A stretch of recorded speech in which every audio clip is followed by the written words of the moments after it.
Start. Hey y'all, sorry I couldn't be there in person, but we're going to be doing this through a Zoom recording. So I'm going to be giving my presentation on the fundamental group of the circle, otherwise known as pi1 of S1, and we're going to be showing that it is isomorphic to the integers. So what does this mean? Well, before we get to that question, we have to answer a couple questions of terminology regarding the fundamental group. For starters, we need to understand what a path is. So a path is going to be a continuous function from the unit intervals 0, 1 into some topological space. So in this case, we're showing a path from the unit interval into R2. And in this case, it's actually a loop because the start and the end points, F0 and F1, are the same. So it starts and the ends at the same point. And you can see that visually, this sort of creates a loop. And in our case, it's actually the unit circle. So there's so many paths in space that we sort of would like to define a notion of two paths being similar under deformation. And so we define what's called a homotopy of paths. So a homotopy between two paths, f and g, is a function, h, from the unit interval across the unit interval into our space. And that's going to look like this square down here is the unit interval across the unit interval, where each sliver represents a path into our space. And so we sort of want to have these slivers of paths continuously deform from the path f into the path g.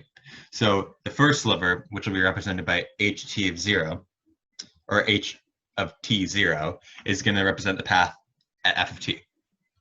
And the last sliver, ht1, is going to represent the path at g of t. And if we have this sort of continuous function, then we can say that the two paths are homotopic, denoted by the congruency symbol. And we have this notion now of two paths being sort of identical, and it turns out that this notion is itself an equivalence relation that has is symmetric and transitive and so on. Finally, this allows us to define what the fundamental group of the space is. So the fundamental group of the space, based at a point, is the set of equivalence classes of loops in that space under the homotopy relation. So we base loop at that point, and any loops that are homotopic to it are going to be grouped into the same equivalence class with that loop. And then any loops that are not homotopic will have their own sort of equivalence class, and this allows us to sort of separate loops into these different categories under this homotopy relation. So you can see the formal definition on top. It's going to be a loop is based at the point P and X, and we're sort of taking the space of that under the homotopy relation to get an equivalence class. The group operation on this fundamental group is going to be defined by concatenation. So it emits this operation which basically takes two paths or two loops in the case of the fundamental group of some space, and we're sort of speeding up that path to take half of the time that it normally would. So it takes up half the interval, and speeding up the other path so that it takes half the interval, and we're sort of piecewising them together into this singular path or singular loop. So we have the red, and we're speeding it up to half the time, and the blue, we're speeding it up to half the time, and then we're sort of concatenating those two together into the same interval. And so now we know what the fundamental group is. We would like to explore what the fundamental group of the circle, or S1, is. In order to do so, we'd like to think of S1 as a more trivial space, which is maybe more easy to understand. So we use what are called covering spaces to help us understand this. So a covering space is some sort of topological space, C, combined with a continuous surjective map, which is often denoted P, from our covering space down into our base space, such that for every point in our base space, there's an open neighborhood, which we call an evenly covered neighborhood. It's some induced neighborhood of that point, U of X, such that its disjoint union, or its image in the inverse, is a disjoint union of open sets in the covering space. And each of those open sets map homeomorphically onto our base space and onto that original evenly covered neighborhood that we had. So these red sections denote these evenly covered neighborhoods, let's say based at the point on the right, which is 0, 1 in the circle, like in R2 it would be 0, 1. We get some sort of evenly covered neighborhood that covers that point, and it maps up to these disjoint union of open sets, which will map down homeomorphically into that red sort of evenly covered neighborhood on the base space. So in the case of the circle, the covering space we're going to be using is we're going to sort of wrap R, which is a much easier space to understand, helically, or like in a spiral, down into our cover, or down into our base space. And the way we do that is that each segment, let's say the segment from 0 to 1 will represent, the unit circle, and then the segment from 1 to 2 will represent the circle again, and so on. We can sort of think of each of these circles as being one integer apart. And so by doing that, we sort of get them, they fall onto each other, and that in particular, the point, let's say 0, 1, which we're going to be basing our loops at, which is on the far right of the circle, is going to map up in the covering space to all the integers, because everything is an integer apart. And when the integers sort of fall down, if you were to like shine a light overhead, they'll sort of drop down all into one point because they're all over each other. So covering spaces are neat, not just because they sort of give us another way to visualize these base spaces, but they also have cool properties like the path lifting property. So path lifting is the idea that we can sort of lift paths or loops in the base space to a path in the covering space. So in this case, let's look at like a simpler case where this entire path in the circle is covered in its own evenly covered neighborhood. So the entire thing is in one singular evenly covered neighborhood. Then we know that that evenly covered neighborhood will map homeomorphically to some open neighborhood in the covering space. And so we can simply just take that path and then move it up by this homeomorphism into a path in the covering space. But obviously that's not always going to be the case, because sometimes we have many different openly covered neighborhoods or evenly covered neighborhoods that are going to be covering our loop or our path. And so here's an example where, let's say we have several evenly covered neighborhoods that cover this loop that goes around the circle, right?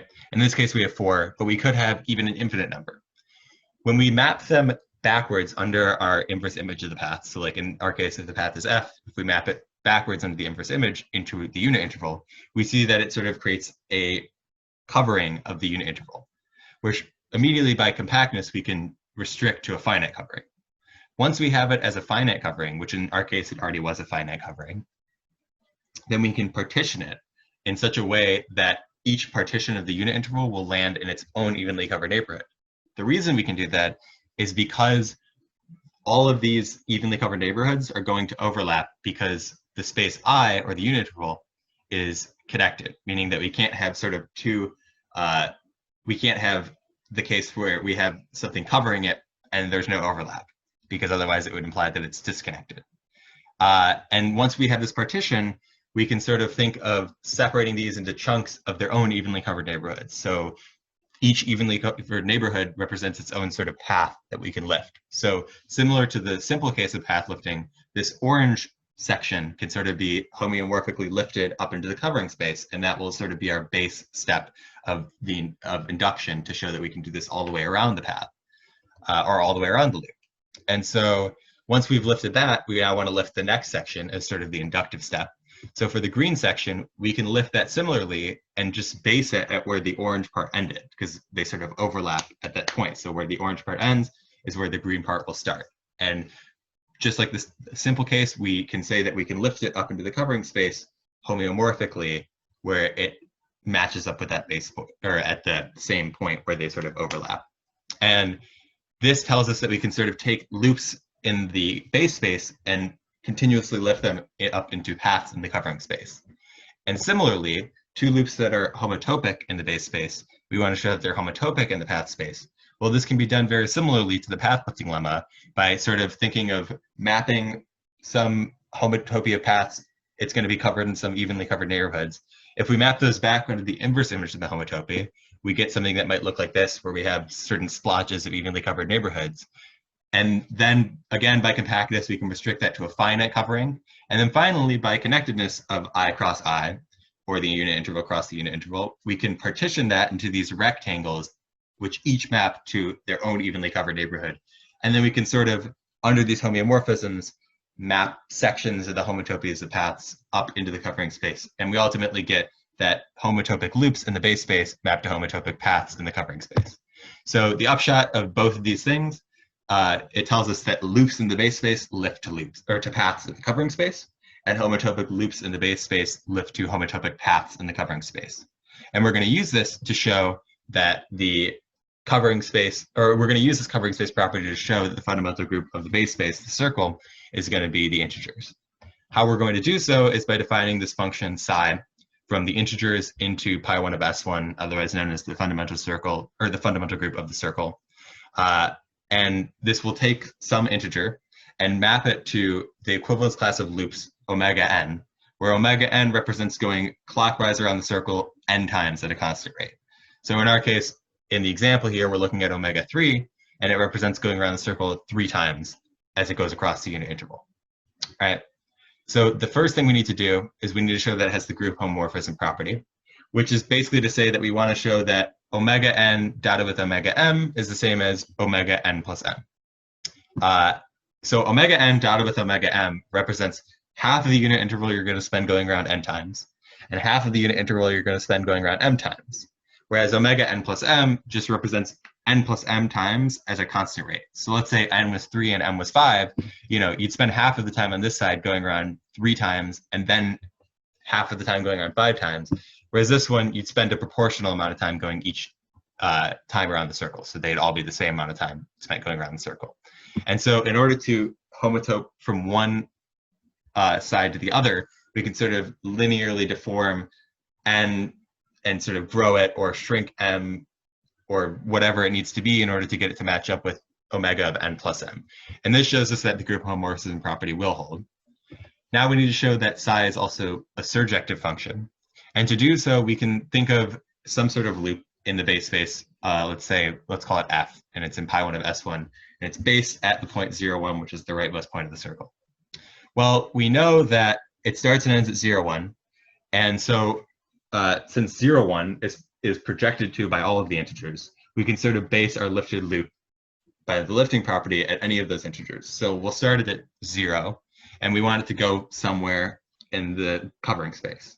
So we know that when we project the lifted loop down, it will match the base loop.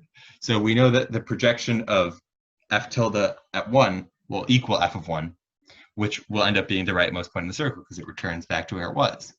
So this tells us that f tilde of 1 is also in the inverse image of 0, 1, meaning that it's also going to be an integer.